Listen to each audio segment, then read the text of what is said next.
Saudara, Imlek tak hanya soal merayakan tahun baru, tapi Imlek juga jadi momen bagi warga keturunan Tionghoa untuk berkumpul bersama keluarga. Imlek selalu dinanti karena menyatukan mereka yang jauh terpisah. Imlek 2575 Kongzili yang bertepatan dengan tahun 2024 jadi momen yang dinanti. Tak hanya soal pergantian tahun, tapi Imlek jadi waktu untuk kembali berkumpul bersama keluarga. Inilah yang dilakukan warga keturunan Tionghoa di Makassar, Sulawesi Selatan. Saat Imlek tiba, mereka pun berkumpul bersama di rumah keluarga yang paling dituakan. Tradisi berkumpul bersama keluarga ini sudah turun-temurun dilakukan.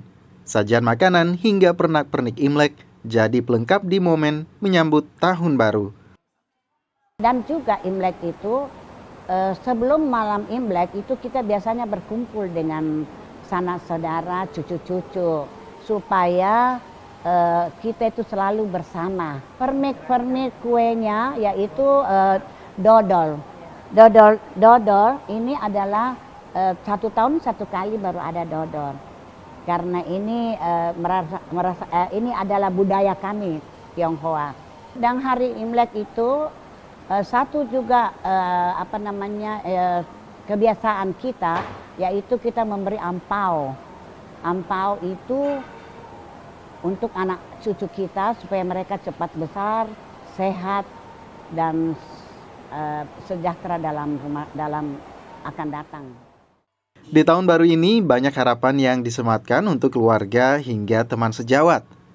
Kegembiraan pun dirasakan semua warga keturunan Tionghoa. Mereka semua larut dalam sukacita tanpa melihat latar belakang agama.